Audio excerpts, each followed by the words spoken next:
नमस्कार विद्यार्थी मित्रों, आज આપણે આ વિડિયોમાં દ્વિતીય સત્ર લેખિત મૂલ્યાંકન કસોટી 2025 અંતર્ગત 21 એપ્રિલના રોજ ધોરણ 8 માં જે વિજ્ઞાનનું પેપર છે એ પેપરના અભ્યાસ માટેનું મોસ્ટ આઈએમપી પેપરનું સંપૂર્ણ સોલ્યુશન કરવાનું છે। વિદ્યાર્થી મિત્રો, ઓરિજિનલ પેપર નથી, અભ્યાસ માટેનું મોસ્ટ આઈએમપી પેપરનું સંપૂર્ણ સોલ્યુશન છે। प्रश्न नंबर 1 में पूछायेलू छे सूचना मुजब में अ में 4 मार्क में विकल्प पूछायेला छे। पहलो विकल्प, एड्स एक रोगग्रस्त व्यक्ति थी बीजा व्यक्ति में कई रीते फैलाय छे? तो लोहीनी आपले करवाथी फैलाय छे। धातुथी थाળી पर चीपिया अफड़ाववाथी अवाज शेमा उत्पन्न थाय छे? तो थाळीमांथी अवाज उत्पन्न थाय छे। तीजो विकल्प आपेलो छे, जो कॉपर सल्फेटना द्रावणमांथी विद्युत प्रवाह पसार करवामां आवे तो कॉपर ए बेटरीना कया ध्रुव पर जमा थाय छे? तो ऋण ध्रुव उपर जमा थाय छे। चौथो विकल्प आपेलो छे, खाद्य पदार्थोना संग्रह माटे उपयोगमां लेवाताओ डब्बाओ छे एना पर शानुं आवरण चढ़ाववामां आवे छे? तो टीननुं आवरण चढ़ाववामां आवे छे। तो आ रीतना 4 विकल्प पूछायेला छे। प्रश्न नंबर 2 में विद्यार्थी मित्रों आपने तफावत आपेला छे, जेवा संपर्क बळ अने बिन संपर्क बळ, बळ अने दबाण, विद्युतना सुवाहक अने मंदवाहक, अने घोंघाट अने संगीत। बे गुण में पूछायेला छे। तो अहीं आपणे बे मुद्दाओ लखवाना छे। विद्यार्थी मित्रों, अहीं तफावत तमने वाक्य तरीके आपेला छे, तमारे ऊभा बे मुद्दाओ लखवाना छे। संपर्क बळ અને બિન સંપર્ક બળ કે જ્યારે બે કે વધારે પદાર્થો એકબીજાના ભૌતિક સંપર્કમાં હોય ત્યારે તેની વચ્ચે પ્રવર્તતા બળને સંપર્ક બળ કહેવાય છે। જ્યારે વસ્તુનો કોઈ બીજી વસ્તુ સાથે ભૌતિક સંપર્ક ન હોય ત્યારે તેના પરથી દૂરથી લાગતા બળને असंपर्क के बिन संपर्क बळ कहेवाय छे। स्नायु बळ, घर्षण बळ, यांत्रिक बळ वगैरह संपर्क बळना उदाहरण छे। જ્યારે चुंबकीय बळ, स्थित विद्युत बळ અને ગુરુત્વાકર્ષણ બળ એ બિન સંપર્ક બળના ઉદાહરણ છે। એના પછીનો એક તફાવત આપેલો છે મંદવાહક અને સુવાહક। તો જે પદાર્થોમાં વિદ્યુત પ્રવાહ સરળતાથી પ્રસાર થાય તેને વિદ્યુતના સુવાહક કહેવાય છે। જ્યારે વિશિષ્ટ પરિસ્થિતિમાં કેટલાક પદાર્થોમાંથી વહેતો વિદ્યુત પ્રવાહ નિર્બળ હોય તો તેને મંદવાહક કહેવાય છે અથવા ઓછો પ્રવાહ પસાર થાય છે। कोपर अने लोखंड छे ए विद्युतना सुवाहकोमां आवे छे। ज्यारे नळनुं पाणी अने લીંબુનો रस ए विद्युतनो मंदवाहकमां आवे छे। तो आ रीते लखी नाखजो। तीजो एक तफावत हतो घोंघाट अने संगीत। तो घोंघाट छे असुखद ध्वनि छे, सांभळवुं गमतो नथी। ज्यारे संगीत छे कर्णप्रिय ध्वनि छे। घोंघाटथी ध्वनि प्रदूषण उत्पन्न थाय छे, ज्यारे संगीतथी ध्वनि प्रदूषण थतुं નથી। ઘોંઘાટની સ્વાસ્થ્ય સંબંધિત સમસ્યાઓ ઉદ્ભવે છે જ્યારે સંગીતમાં સ્વાસ્થ્ય માટે સારું છે। ઘોંઘાટ કોઈ ચોક્કસ વાદ્ય વડે ઘોંઘાટ ઉદ્ભવતો નથી, સંગીત ઉત્પન્ન કરવા ચોક્કસ વાદ્યની જરૂર પડે છે। તો આ રીતે વિદ્યાર્થી મિત્રો આપણે તફાવતનો જવાબ લખી લેવાના છે। આગળના પ્રશ્ન નંબર 2 માં આપણને પૂછાયેલું છે माग्या मुजब उत्तर आपो। अ में आपने कोई पण 2 प्रश्नों 4 गुण में पहलो प्रश्न है, जो काननो પડદો फाटी जाए तो आपणे अवाज सांभळी शकीए के केम? चामाचीडिया अने वनवागोळ जेवा प्राणीओ अंधारामां पोतानो रस्तो केवी रीते शोधे छे?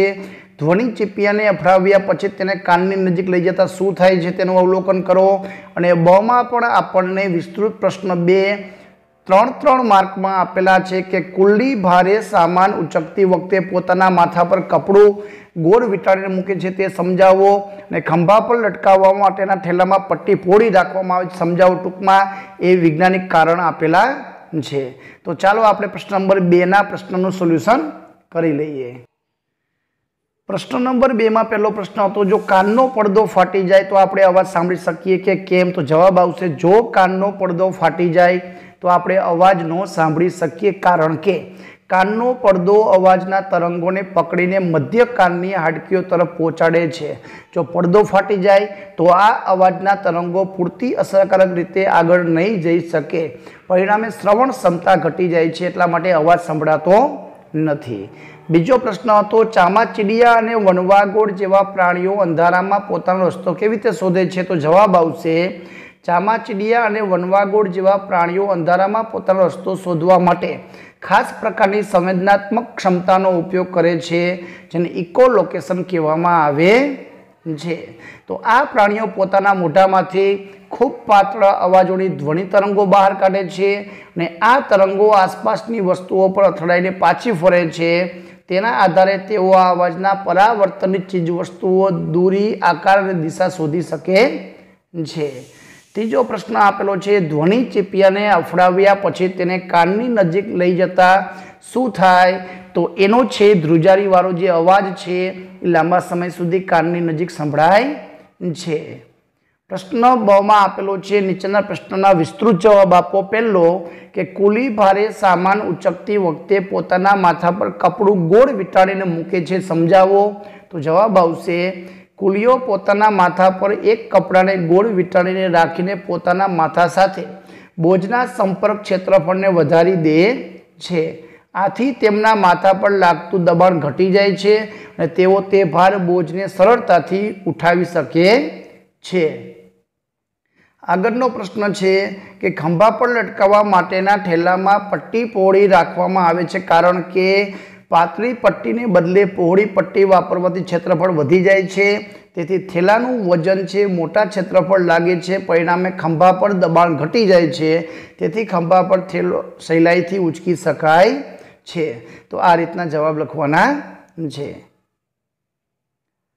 આગળના પ્રશ્ન નંબર 3 માં આપણને આપેલું છે, માગ્યા મુજબ જવાબ આપો। નીચેના પ્રશ્નોના એક વાક્યમાં જવાબ આપો। મનુષ્યના ગળામાં આવેલી ગ્રંથિનું નામ? કંઠમણી। વિદ્યાર્થી મિત્રો, કે થાઇરોઇડ ગ્રંથિ આવેલી છે એ મને જરૂરથી જણાવજો સાચો જવાબ કયો છે। બીજું છે, મનુષ્યના કાન દ્વારા સાંભળી શકાતી ધ્વનિની આવૃત્તિનો ગાળો? તો 20 હર્ટ્ઝથી 20,000 હર્ટ્ઝ સુધીનો ગાળો છે જે આપણે સાંભળી શકાતી ધ્વનિ છે। એના પછી પ્રશ્ન નંબર 2 માં આપેલું છે, વૈજ્ઞાનિક કારણો આપો, જેમાં આપણને 2 વૈજ્ઞાનિક કારણ કે વધારે પડતો ઘોંઘાટ મનુષ્યને નુકસાન કરે છે, કારણ કે, અને બીજો વૈજ્ઞાનિક કારણ છે કે આકાશમાં વીજળી અને મેઘગર્જના એક જ સમયે આપણાથી સમાન અંતરે થાય છે, છતાં આપણે વીજળી પહેલાં દેખાય છે અને જ્યારે મેઘગર્જના પછી સંભળાય છે, કારણ કે। અને કમાં કારણો આપેલા છે, કિશોર અવસ્થા દરમિયાન શારીરિક સ્વાસ્થ્ય પર કાળજી રાખવી જોઈએ અને નશાકારક પદાર્થોથી દૂર રહેવું જોઈએ, સમજાવો। તો ચાલો આપણે બ અને કના પ્રશ્નનું સોલ્યુશન કરી લઈએ। બમાં પહેલો પ્રશ્ન હતો કે વધારે પડતો ઘોંઘાટ છે એ મનુષ્યને નુકસાન પહોંચાડે છે, કારણ કે વધારે પડતો ઘોંઘાટ મનુષ્યને નુકસાન કરે છે કારણ કે તે માનસિક અને શારીરિક સ્વાસ્થ્ય પર ખરાબ અસર કરે છે। ઘોંઘાટથી માથાનો દુખાવો, ઊંઘમાં ખલેલ, સાંભળવાની ક્ષમતા ઘટે છે। ચીડિયાપણું, તાણ અને હૃદય સંબંધિત બીમારીઓ પણ થઈ શકે છે। લાંબા ગાળાના અવાજના પ્રદૂષણથી માનવ મગજ પર નકારાત્મક અસર પડે છે। આ રીતે ઘોંઘાટ મનુષ્યને નુકસાન પહોંચાડે છે। બીજો પ્રશ્ન હતો કે આકાશમાં વીજળી અને મેઘગર્જના એક જ સમયે આપણાથી સમાન અંતરે થાય છે, છતાં આપણને વીજળી પહેલાં દેખાય ત્યારે મેઘગર્જના પછી સંભળાય, કારણ કે? તો કારણ કે પ્રકાશની ઝડપ ધ્વનિની ઝડપ કરતાં ઘણી વધુ હોય છે। વીજળીનું પ્રકાશ પલભરમાં આપણી આંખે પહોંચી જાય, જ્યારે મેઘગર્જના ધ્વનિને આપણા સુધી પહોંચવામાં વધુ સમય લાગે। તેથી આપણે વીજળી પહેલાં દેખાય છે અને પછી ગર્જના સંભળાય છે। આગળના વૈજ્ઞાનિક કારણમાં પહેલું આપેલું છે કે કિશોર અવસ્થા દરમિયાન શારીરિક સ્વાસ્થ્ય પર કાળજી રાખવી જોઈએ। તો કિશોર અવસ્થા દરમિયાન શારીરિક સ્વાસ્થ્ય પર ખાસ કાળજી રાખવી જોઈએ, કારણ કે આ વયમાં શરીરમાં ઝડપથી વિકાસ થાય છે। યોગ્ય આહાર, નિયમિત વ્યાયામ, પૂરતી ઊંઘ અને સ્વચ્છતા જાળવવી ખૂબ જરૂરી છે। આ સમયગાળામાં સારી આદતો વિકસાવવાથી આખી જિંદગી માટે મજબૂત સ્વાસ્થ્યની પાયાની રચના થાય છે। ઉપરાંત હોર્મોનલ બદલાવને કારણે મનોદશામાં પણ ફેરફાર આવી શકે છે, તેથી શારીરિક ઉપરાંત માનસિક સ્વાસ્થ્યને પણ ખ્યાલ રાખવો જોઈએ। બીજો કારણ આપેલું છે કે નશાકારક પદાર્થોથી દૂર રહેવું જોઈએ, સમજાવો। તો તો નશાકારક પદાર્થોથી દૂર રહેવું જોઈએ, કારણ કે તે સ્વાસ્થ્ય માટે અત્યંત હાનિકારક છે. આવા પદાર્થો જેમ કે તંબાકુ, દારૂ, ગાંજો વગેરે શરીર અને મન બંને પર ખરાબ અસર કરે છે. નશો કરવાથી માનસિક સંતુલન બગડે છે. શારીરિક રોગો જેમ કે કેન્સર, હૃદયરોગ, શ્વાસની તકલીફો પણ થાય છે. સાથે સાથે આદત રૂપ લઈ લે તો જીવન સંબંધો, શિક્ષણ અને કારકિર્દી પર નકારાત્મક અસર પડે છે. તો નશાથી દૂર રહીને તંદુરસ્ત, આનંદમય અને સફળ જીવન જીવવું શક્ય બને છે. તેથી નશાકારક પદાર્થોથી હંમેશા દૂર રહેવું જોઈએ. આગળના પ્રશ્નમાં આપણે પ્રશ્ન નંબર 4 માં આપ્યું છે, માગ્યા મુજબ જવાબ આપો. એમાં ખાલી જગ્યા. ઘર્ષણ સપાટીઓના ખાલી જગ્યા પર આધાર રાખે છે. તો સપાટીના પ્રકાર ઉપર, લીસી છે, ખરબચડી છે, સમતલ છે, એના ઉપર. વિદ્યુત પ્રવાહ દ્વારા કોઈ પણ પદાર્થ પર જરૂરી ધાતુનું પડ ચડાવવાની પ્રક્રિયાને ખાલી જગ્યા કહેવાય છે. તો ઇલેક્ટ્રોપ્લેટિંગ પ્રક્રિયા કહેવાય છે. કોઈ દ્રાવણમાંથી વિદ્યુત પ્રવાહ પસાર થવાને કારણે ખાલી જગ્યા અસર ઉત્પન્ન થાય છે. તો રાસાયણિક અસર ઉત્પન્ન થાય છે. ભૂકંપની તીવ્રતા માપવાનો એકમ રિક્ટર સ્કેલ છે. તો આ રીતે ખાલી જગ્યાના જવાબ લખવાના છે. બમાં આપણને ટૂંકમાં ઉત્તર અને કમાં આપણને વિગતવાર પ્રશ્નો આપેલા છે. એ પ્રશ્નોમાં આપેલો છે કે જેમાં ઘર્ષણ બળનો ઉપયોગ થતો હોય તેવી રોજિંદા જીવનમાં જોવા મળતી ઘટના લખવાની છે. તમે તમારા મિત્રો સાથે કેમ રમો છો ત્યારે કેરમ બોર્ડ પર પાવડર શા માટે છાંટો છો? તમારા ઘરના દરવાજો બંધ કરતા કે ખોલતા અવાજ આવે તો તમે શું કરશો? આગ લાગી હોય ત્યારે ફાયરમેન પાણીની નળીનો ઉપયોગ કરતા પહેલાં તે વિસ્તારનો મુખ્ય વિદ્યુત પુરવઠાને બંધ કરી દે છે. આવું કેમ કરે છે? શિયાળામાં સ્વેટર કાઢતી વખતે તડતડ અવાજ થાય છે, તો તે સમજાવો. અને વીજભારના પ્રકાર જણાવી તેમની આંતરક્રિયા સમજાવો. ચાલો આપણે પ્રશ્નનું સંપૂર્ણ સોલ્યુશન કરી લઈએ. પહેલો પ્રશ્ન છે એમાં કે જેમાં ઘર્ષણ બળનો ઉપયોગ થતો હોય તેવી રોજિંદા જીવનમાં જોવા મળતી ઘટનાઓ. તો ચાલતી વખતે પગ લપસી ન જાય, વાહનને બ્રેક લગાવવું, લખતા પેન અથવા પેન્સિલે કાગળ પર લખવું, આ બધા જ વચ્ચે ઘર્ષણ બળની ઘટના થાય છે. બીજો પ્રશ્ન છે કે તમે તમારા ઘરમાં મિત્રો સાથે કેરમ રમો છો, તો કેરમ બોર્ડ પર પાવડર શા માટે છાંટો છો?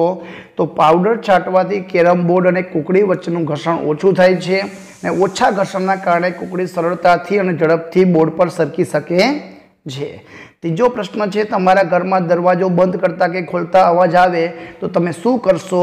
કે જ્યારે ખોલતા અને બંધ કરતા અવાજ આવે તો જે મિજાગરા છે કટાઈ ગયેલા હોય છે, ઘર્ષણ વધારે લાગતું હોય છે, તો એવા સમયે આપણે એ જગ્યાએ તેલ અથવા જે ઓઇલ છે એ આપણે ઊંજણ કરવું જોઈએ, જેથી કરીને મિજાગરામાં ઘર્ષણ બળ ઓછું લાગે ને અવાજ આવે નહીં. તો આ રીતે જવાબ લખી શકો. પ્રશ્ન નંબર ક માં પેલો છે કે આગ લાગી હોય ત્યારે ફાયરમેન પાણીના નળીનો ઉપયોગ કરતા પહેલાં તે વિસ્તારના મુખ્ય વિદ્યુત પુરવઠાને બંધ કરી દે છે. આવું કેમ કરે છે સમજાવો. તો જ્યારે પાણી વિદ્યુત પુરવઠા સાથે સંપર્ક કરે છે ત્યારે વિદ્યુત શોકનો સંચાર કરી શકે, તે માટે લોકો માટે ખતરનાક છે. તો વિદ્યુત પુરવઠાના કારણે આગ વધુ વિકરાળ થઈ શકે છે. તો વિદ્યુત બંધ કરવાથી આગ નિયંત્રણ કરવાની પ્રક્રિયા સરળ બને છે. આ કારણોસર ફાયરમેન પાણીના ઉપયોગ પહેલાં વિદ્યુત પુરવઠાને બંધ કરી દે છે, જેથી વધુ નુકસાન ટાળી શકાય છે. એના પછી છે શિયાળામાં સ્વેટર કાઢતી વખતે તડતડ અવાજ થાય છે, સમજાવો. તો શિયાળામાં સ્વેટર કાઢતી વખતે તડતડ અવાજ થવાનું મુખ્ય કારણ ઘર્ષણ છે.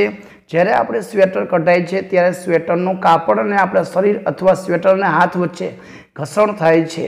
તો આ ઘર્ષણની પ્રક્રિયાને વિદ્યુત વિમુક્ત થાય છે, જેને કારણે તડતડ અવાજ આવે છે. એના પછીની છે વીજભારના પ્રકાર જણાવી આંતર પ્રક્રિયા. તો વીજભારના બે પ્રકાર છે, ઘન વીજભાર અને ઋણ વીજભાર. એની પ્રક્રિયા આપણે વિદ્યાર્થી મિત્રો હવે પછી આગળના ભાગમાં સમજશું. એના પછી આપણને વિદ્યાર્થી મિત્રો આ હતા વિકલ્પના પ્રશ્નોના જવાબો.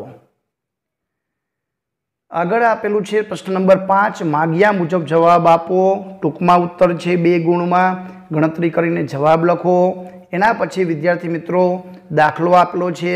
તો હવે વિદ્યાર્થી મિત્રો પ્રશ્ન નંબર 5 થી પ્રશ્ન નંબર 8 સુધીનું સોલ્યુશન આપણે ભાગ નંબર 2 માં કરશું। જો તમે અમારી ચેનલ ઉપર નવા હોય તો ચેનલને સબસ્ક્રાઇબ કરી લેજો, જેથી કરીને ભાગ નંબર 2 નો વિડીયો ઝડપથી તમને મળી શકે। વિડીયો ગમે તો લાઈક કરજો, તમારા મિત્રોને શેર કરજો। અહીં આપેલા પ્રશ્નોનો અભ્યાસ કરી લેજો, જેથી કરીને તમે પણ વાંચન કરી શકો। નવા વિડીયો મેળવવા માટે અમારી ચેનલને સબસ્ક્રાઇબ કરવાનું ભૂલતા નહીં। આભાર, ધન્યવાદ।